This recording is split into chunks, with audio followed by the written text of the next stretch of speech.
à la chaîne de proximité, mesdames et messieurs. Merci si vous nous rejoignez dans ce journal réalisé par Simon Kisolokele à la une de l'actualité de ce soir. Au sommaire de l'actualité, sceller les pactes d'engagement citoyen pour la cohésion et la solidarité gouvernementale. C'est le thème des séminaires et du gouvernement Judith et Souminois lancé par le président de la République Félix Tshisekedi. Dans ce journal sera question une source que les habitants de Dipantois utilisent n'est pas en bon état. Or, celle-ci diminue la pénurie d'eau qui perdure dans la ville portuaire de Matadi. Dans ce journal sera également question une réunion des agents de la santé et radio-télévision antenne de Matadi a eu lieu et c'est mardi 23 juillet. C'est tout pour les titres. Démarrons ce journal à Matadi. Les étudiants de l'ISP de Matadi ont monté, voudrais-je dire, au créneau et tout en exprimant leur colère et mécontentement vis-à-vis de son bailleur qui exige aux autorités de cet alma mater en général et à la corporation estudiantine, les étudiants en particulier, de libérer et s'abattissent la cause et le motif de ces délogements avrés et forcés et de l'Institut supérieur pédagogique de Matadi ISP en sigle ne sont pas toujours signalés. Selon les locataires qui est l'ISP, il n'y a aucune problématique financière à l'endroit de son bailleur que fit l'ancien sénateur du Congo central élu de la ville portuaire de Matadi. C'est mardi 23 juillet, dans les avant-midi, les étudiants de l'ISP de Matadi étaient face au crépitement de balles au collège de la sagesse en Kikanda dans la commune de Matadi. L'apport des autorités tant nationales que provinciales est vivement souhaité avant que le pire puisse arriver. Démarrons ce journal, je le dis, à l'annonce de ce journal. Le président de la République démocratique du Congo, Félix Antoine Tshisekedi Tshilombo,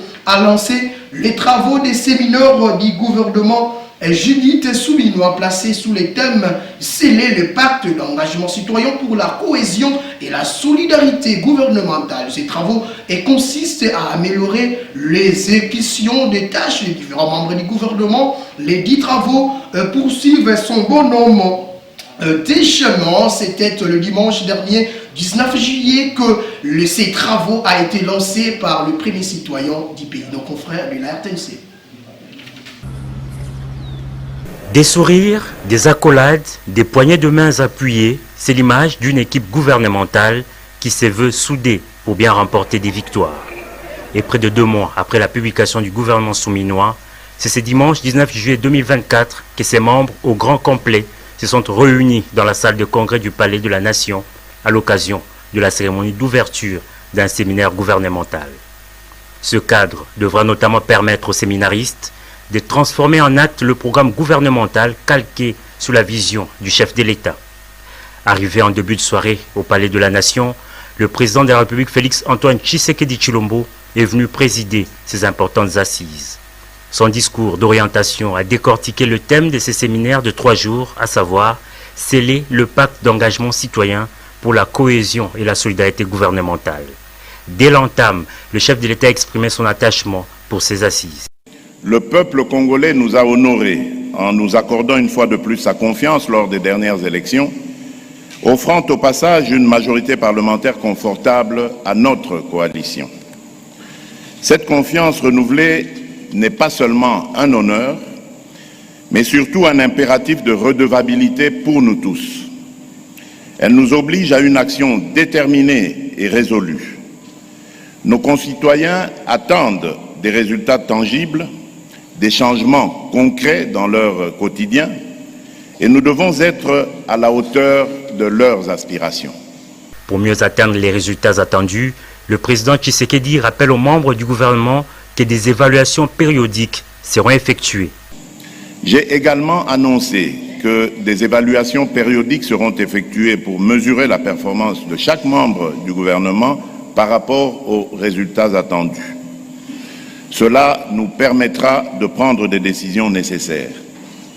Ainsi, chacun sera jugé sur la base des résultats concrets obtenus en accord avec les objectifs et les actions prioritaires définis dans le programme d'action du gouvernement.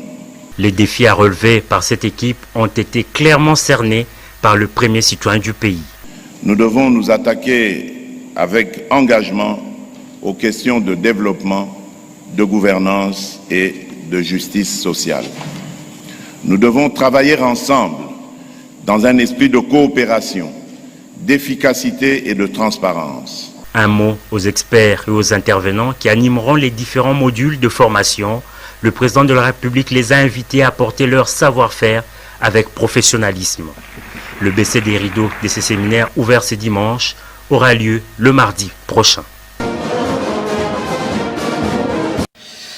Dans un autre chapitre, toujours au niveau national, la paie des agents et fonctionnaires de l'État a déjà débuté depuis le 18 juillet de ce mois en cours. Et ici de rappeler que le ministre des Finances est chargé de tout le mouvement financier en République démocratique du Congo a instruit pour que toutes les dispositions, voudrais-je dire, possibles soient prises avant que le 28 juillet de ce mois en cours. Les enseignants, les militaires et les policiers sont déjà servis au niveau national selon les mots du ministre. Pour la paye de ce mois de juillet, désormais, les fonctionnaires et agents de l'État toucheront leur rémunération à temps. Une fois de plus, nos confrères de la RTNC, la chaîne nationale.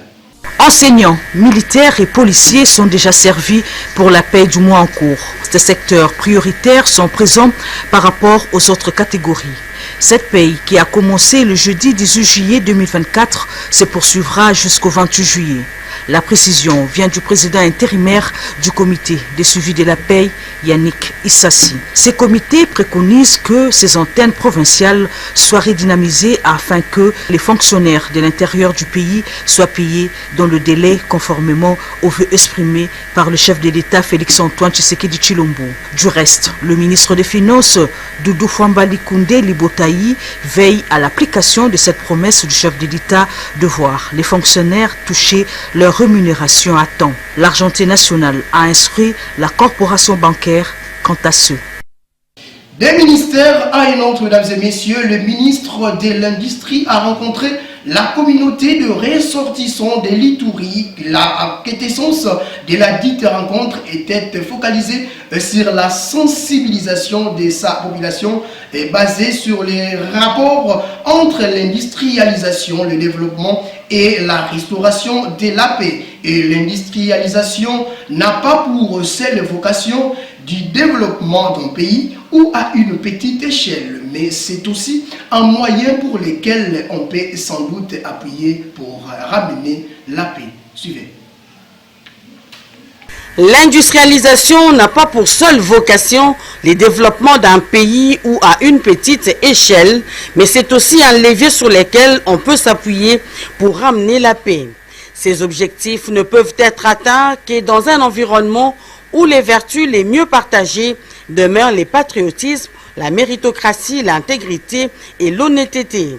C'est sur cette base que le ministre de l'Industrie et Développement des petites et moyennes entreprises, Louis Watoum Kabamba, a conscientisé la communauté iturienne résidente à Kinshasa en ce moment où la province de l'Ituri est en proie aux conflits armés et ethniques. La tragédie qui est à l'Est aujourd'hui, c'est avant tout une trahison de ce pays par ses propres fils et filles avant tout. Ça veut dire que l'Ituri, nous devons être ensemble, que chacun joue sa partition. Notre jeunesse a le droit d'être encadrée, mais notre jeunesse a une obligation, c'est celle de se lever et d'aller de l'avant. Lorsqu'on considère les micro, petites et moyennes industries, le Nord Kivu est aujourd'hui plus industrialisé que le Katanga. Face à un discours aussi mobilisateur, les coordonnateurs de la dynamique de force politique et sociale de la province de l'Ituri et le président national de la communauté des Ituriens de Kinshasa ont réitéré leur foi en l'avenir et à la volonté ferme d'accompagner leur digne fils, le ministre de l'Industrie, François Watoum Kabamba, et le vice-ministre de la Défense nationale, Sami Adobango, pour la concrétisation des missions leur assignées par le chef de l'État. Nous voulons qu'il s'imprègne, surtout que nous avons un vice-ministre de la Défense, pour pacifier le plus rapidement possible la province, n'est-ce pas, en vue de favoriser son développement intégral. Nous devons être soudés derrière eux, les soutenir, leur donner des conseils, leur donner des informations qui peuvent les aider à mieux accomplir leur mission au sein du gouvernement. Ce rendez-vous fraternel et convivial a été organisé par la communauté des ressortissants des Lituri de Kinshasa, une manière de renforcer davantage les vivre ensemble. Je l'ai dit à tout à l'heure, quittons le niveau national pour la province du Congo central. Ils ont une grande importance dans l'organisme humain car ils contiennent assez de vitamines. Et ce sont les légumes plantés par les jardiniers en Pozo. Et ces légumes verts, plus précisément appelés dans son langage courant Bitekuteku, est une excellente alimentation qui contribue à la bonne survie des êtres humains pour leur croissance quotidienne. Djibril Mavina nous donne des précisions. Notre corps a besoin d'aliments pour sa croissance et son bien-être. Le légume fait partie des feuilles vertes indispensables à la vie d'un homme et son corps. Mais cette dernière doit être propre et bien entretenue. Comme nous le savons nous tous, il existe plusieurs légumes. Mais aujourd'hui, notre rédaction s'est intéressée à une légume en particulier que nous appelons communément les bitekuteku ou légumes verts. À noter que ces derniers renforcent le sang dans notre corps et plusieurs autres vitamines comme nous l'explique ces jardiniers. La pose na simaka veste toza so comme na filtrance na sa opusani muke na simaka veste toza na tosala ba planification na biso. Kolia ndunda te wana olingi santé na yo te. Honnête mudoko anga so batalinga bien chaque jour na le arabiloko à faire. Nde na boye so lia ndunda te lobaka na ignorance nga na sala ngo na kondi maté loko batu balia na sala ngo na ne moko mabe. Le somme na sali logo ngamo na liena nous après batu na okete ke la banani dona sala ngona ne moko bien yo moko muni aussi ba image te za place propre yo moko zo image otala propre ne to ça bon mutu mosali o mona tenenga za papa zwanga tina se bon na bande ko baninga ko lia ndunda te ba ba ndunda matiti moko boya bien ndunda soko zo da mango etaka na santé tande tinga mu na sala ngo mama na ko do vanti te ndunda nenga boye to constater na biso to teka na bamboko babulo ya te bien c'est photo beta na biso ka bulo ça biso na bala ko bala ya te to kemba photo ba te ba nzamboka ba sa logo te photo e ba te c'est que to beta bilanga na biso pour ça la biso bien ya wana na zaki na wana bolo. Aux autorités de notre chère province de s'intéresser à l'agriculture mais aussi à voter des lois à ce sens car l'agriculture peut élever notre économie et lutter contre la famine. Notre corps doit être fort pour exercer nos activités quotidiennes. Voilà pourquoi nous devons manger bio car la santé n'a pas de prix, dit-on. Toujours à Matadi, dans cette ville portuaire, la source se trouvant dans la commune de Mouzi, Andy Antoine ne porte plus sa plus belle robe suite à son état actuel précaire. Or, celle-ci diminue quand même la pénurie d'eau qui est longtemps observée dans cette ville. Les habitants de cette partie de la ville éprouvent pas mal de difficultés pour s'approvisionner en eau potable de la Régie des eaux, la société responsable en charge des distributions d'eau. Et c'est le cas de l'avenue Soko Mbungu dans la commune de Mvouzi. Mike Toubanza nous en dit plus. Les habitants faciles de l'avenue Sokombungu en Dibantoine dans la commune d'Imvouzi vivent avec la perte dans les ventes suite à la manque d'eau de la Régie des eaux. Et ces derniers utilisent de l'eau de la source qui n'est pas bien entretenue et ne répond pas dans les normes qu'il faut pour la santé et peuvent aussi contaminer les maladies infectieuses à la population suite aux problèmes liés au délestage des rétablissements d'eau de la Régie des eaux dans cette partie de la ville. Et selon le témoignage d'une habitante du quartier, que cette source joue un rôle très important pour les travaux ménagers et ensuite a invité les autorités urbaines quant à ces. Non, source ya nzambe pia beto de cabo meke et de kebeto nyos na quartier. Activité peut être ça dit là kaya. Teka kaya kulambila baina ke se plape kuno amaza ya source pe ange kuno na pe ke kwani naturel kana ngene ndatula aquatab singe kaka mebeto ke servite na nyos kunwa kusadila pe mambo maza ya Régie des eaux eto vana na Souza Pedro ya vana voma tangu nyos kusala. Mais pour le moment sous appel de remettre pour former tout là il y a Régie des eaux on m'a bimaka mercredi soit vendredi ba RNKP 2 semaines RNKP 1 mois ba RNKP photo bimana prince ba mon côté kamaza na prince mais source yake bakaka soin na beto ana maza kila kubima problème pour source depuis beto tomikita kwa kuna 2005 ti tomo na 2024 ya kikaka na bafumo beto kana balinda bambukela beto moyo ko ide beto to tout leur propre babo bisa to tout mona façon ba yankaki sala net exemple ya maza source ka traverser pour marchad.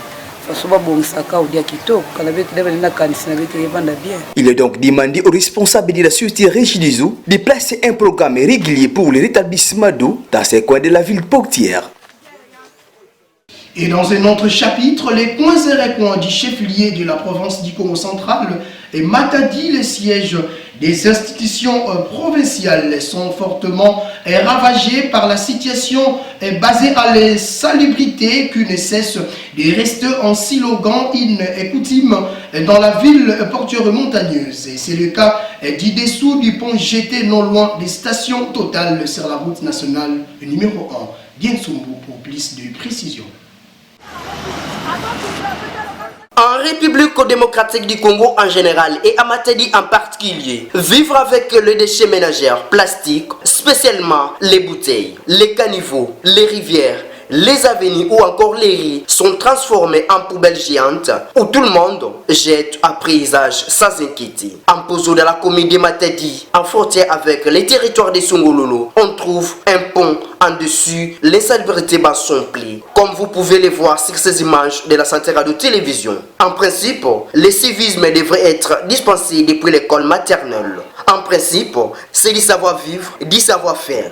L'insalubrité persiste à Matadi et ses environs, en dépit de l'opération Matadi Bunkete par le gouvernement provincial passé, chose qui n'a pas marché. En croire l'autorité de la ville, cette opération s'est présentée comme un remède quant à la politique d'évacuation des immondices dans la ville en passant par le changement de mentalité des Matadiens et Matadiennes. C'est la gestion des déchets. Aux autorités de prendre les responsabilités pour chaque personne d'assainir les milieux publics. C'est à l'État de disposer d'un système efficace de ramassage des déchets. Les autres herbes envahissent la route Goria en tronçon routier pris comme un raccourci pour ici au terrain Jabako. Or, ces constats précaires pourraient être à l'origine des insécurités, bien que ces herbes étant des végétales naturelles ayant la couleur verte, à tiges fines et molles, mais surtout est très naturelles. Et quand elles poussent avec des tailles élevées, elles doivent être coupées. Djibril Mavinga nous revient dans ses reportages. Dans la ville portière du Congo central, à Matadi, nous avons plusieurs routes secondaires qui aident la population à vaguer à leurs différentes occupations. Mais chose décevante, ces derniers ne sont pas bien entretenus, ni pris en considération par les dirigeants de la ville précitée. Nous sommes au quartier Goria, juste derrière l'église Ebenem, non loin de l'école Matadi Mayo, où notre rédaction est allée constater ces poussées d'herbe, comme vous pouvez le voir sur ces images. Cette montée d'herbe dérange les passants qui utilisent cette raccourci, car non seulement elle crée de l'insécurité, mais aussi il y a présence des serpents venimeux et d'autres dangers, comme nous l'explique un des résidents du coin.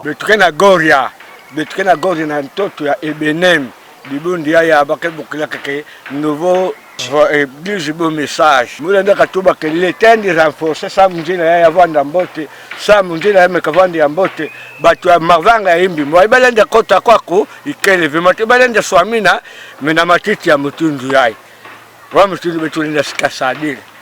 Baleta kwako l'État baka disposition ça nous lango ya salama. L'État fuata batro. Yangi sadi sanjila ya watana caractère obie kotinda ba machete na ba population pe ba machete pe sino ba machete que ça que mais ça longo fana vanda na kwako. Enfin, na betu mosi yandi mosi papa bakebo klaka ke selire. Selire na bakebo klaka ke papa mo France. Yandi ke bakaka dindu samu batu basala salongo kwako. Bake barbu teke yandi mosi batu pe bake fuot balenda kokave yandi letandi tinda ata caractère babongisela betunzila ngo yayi sasa muna ikibeti kizenga na pimpa ngina muna ntako ngana kulutange muntu weswamina nge umempaka kana yawo kakava ngina muna kutunape nyoka na nzila ameti atika nge yeki toko mingi ve alors na yawo moto kusosa moyen kana moyen que liba kuzenga matiti nyonso ayo samu ya pesa kitoko na ndila kuluta parce que kebinza mazito ya makulu tike lutilaka bakela initiative kusalisa salongo mais bakaba m'encourage bele kusalisa salongo wango samu na yiki basi babete ba jeune faut que ce soit jeune faut que tu ba jeune faut que cliquer faut que tubaka ça ba jeune babaka ntango kusalisa ba salongo. Il est demandé aux chefs des quartiers mais aussi à de l'avenir de sensibiliser les jeunes pour couper ces herbes car ces tronçons est une raccourci pour ici dans les quartiers comme Jabako et autres, d'où il est primordial aux autorités de la ville d'assainir cette tronçon pour sécuriser les habitants du quartier. Je l'ai dit également à l'annonce de ce journal, tous les agents, journalistes comme techniciens, y compris les stagiaires, ont été tous réunis auprès de la directrice des programmes de la santé, Radio-Télévision Sarah TV en cycle station de Matadi, chapeautée par Madame Eugénie Simba, qui a présidé la réunion de ce mardi 23 juillet de cette année, en cours et co-animé par le directeur technique, M. Mike Toubanza. Le but de la dite réunion était donc de donner de nouvelles directives pour le bon fonctionnement de ces médias privés et de proximité. Mike Toubanza.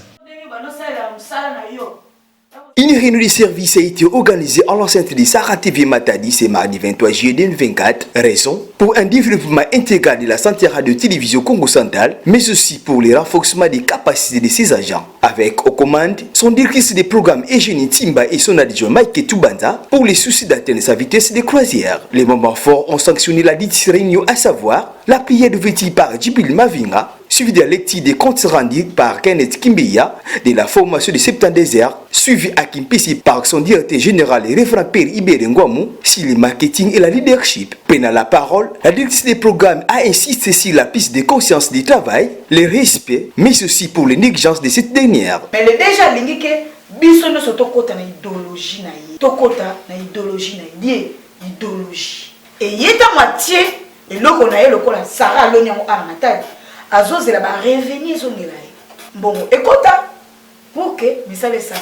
Elle a ensuite rappelé à tous, pour la bonne marche de l'entreprise, le respect des règlements d'ordre intérieur. Il s'est de rappeler qu'à travers cette partage, qui a l'impact journaliste de Sarah TV a mis le point. Nous venons juste de suivre là une réunion extraordinaire qui a réuni tous les agents et stagiaires de la santé radio-télévision à propos de la restitution que notre délégation de Matadi a fait le déplacement pour qu'il puisse une rencontre extraordinaire organisée par le directeur général de la santé radio-télévision Congo Central en la personne du révérend Père Ibere Ngwamou qui a voulu que tous les responsables, c'est-à-dire les directeurs de programmes, les directeurs techniques et que sais-je encore, pour une mise à niveau par rapport à ce qui concerne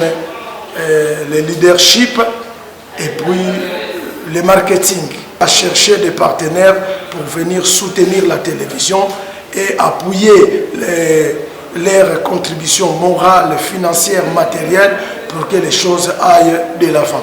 Notons qu'enfant, la dite réunion a été aussi pour rappeler aux travailleurs la nécessité et bénéficiaires un accès aux opportunités de services. Ainsi, il s'est clôturé dans un climat de paix, de satisfaction et de joie.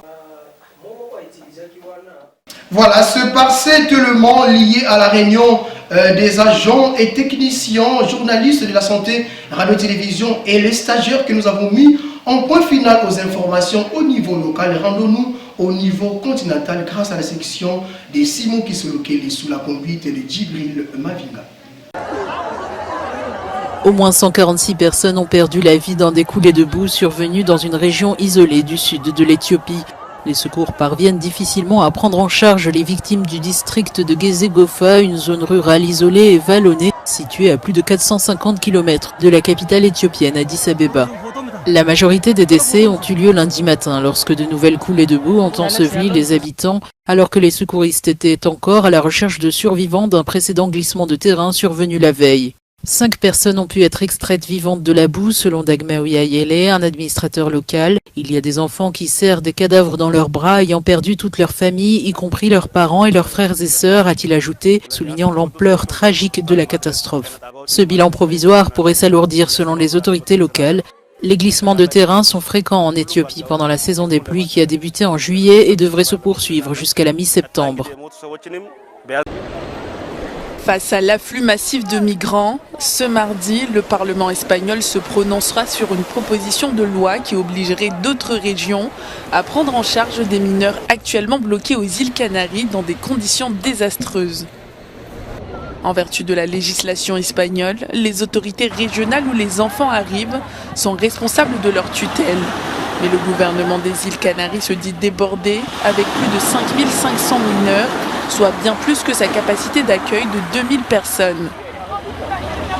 Le fonctionnaire du gouvernement régional Francisco Candil a tiré la sonnette d'alarme, qualifiant la situation de catastrophe humanitaire. Sur les îles Canaries, les enfants et les adolescents ne bénéficient pas des protections auxquelles ils ont droit en vertu du droit espagnol et européen, notamment en matière d'éducation et de soins de santé. Les médias locaux ont fait état de centres surpeuplés et de cas d'abus et mauvais traitements. Le responsable de la protection sociale estime que la crise est susceptible de s'amplifier car les bateaux continuent de naviguer depuis la côte occidentale de l'Afrique vers les îles espagnoles situées à seulement 100 km. Depuis le début de l'année, près de 20 000 hommes, femmes et enfants ont atteint les îles Canaries, soit une augmentation de 160% par rapport à 2023. Après les attaques incessantes de la Russie, le secteur énergétique ukrainien ne fonctionne désormais qu'à 50% de sa capacité. Le hall de la plus grande centrale thermique de l'ouest de l'Ukraine ressemble à un atelier de réparation. Au lieu de superviser le fonctionnement des unités, les employés récupèrent tous les composants encore utilisables. Avant la guerre, cette centrale était l'une des principales de la région. Aujourd'hui, elle ne produit plus que de la chaleur pour le village voisin. L'Union européenne observe de près cette situation et s'inquiète du sort des Ukrainiens à l'approche de l'hiver. Le chef de la diplomatie européenne, Josep Borrell, a demandé aux ministres des Affaires étrangères de chaque État membre d'augmenter leur aide au secteur énergétique ukrainien. Putin wants to put Ukraine into the darkness and the cold. And that's why the coming 2 or 3 months will be crucial. And we don't have time to wait before the winter arrives. I asked ministers to start mobilizing now to provide more power generation capacities to Ukraine. Contributing to the Ukrainian Energy Support Fund is also needed. Sur le front, l'armée russe a frappé avec un missile Iskander un hangar près de Mykolaïev. Il était selon Moscou utilisé pour stocker un système de roquettes et des lanceurs de missiles HIMARS ainsi que leurs munitions. C'est par cette page internationale que nous avons mis un point final aux informations au niveau continental. En ce moment, suivez ce qu'a été les grandes lignes de cette session d'actualité. Dans ce journal, il était question sceller le pacte d'engagement citoyen pour la cohésion et la solidarité gouvernementale. C'est le thème de séminaire du gouvernement Judith Souminois lancé par le président de la République Félix-Antoine Tshisekedi et Tshilombo. Dans ce journal, il est également question une source que les habitants de Ndimba-Antoine utilisent n'est pas en bon état. Or, celle-ci diminue tant soit peu. Voudrais-je dire la pénurie d'eau qui perdure dans la ville portuaire de Matadi. Dans ce journal, il était également à question une réunion des agents de la santé radio-télévision station de Matadi a eu lieu ce mardi 23 juillet à la centre de la santé et radio-télévision, la chaîne des proximités. Voilà, c'est tout pour les journaux, mesdames et messieurs. Merci pour votre attention soutenue. Retrouvez demain à 18h Maïté Toubanza pour la nouvelle livraison du journal. Au revoir et à la prochaine.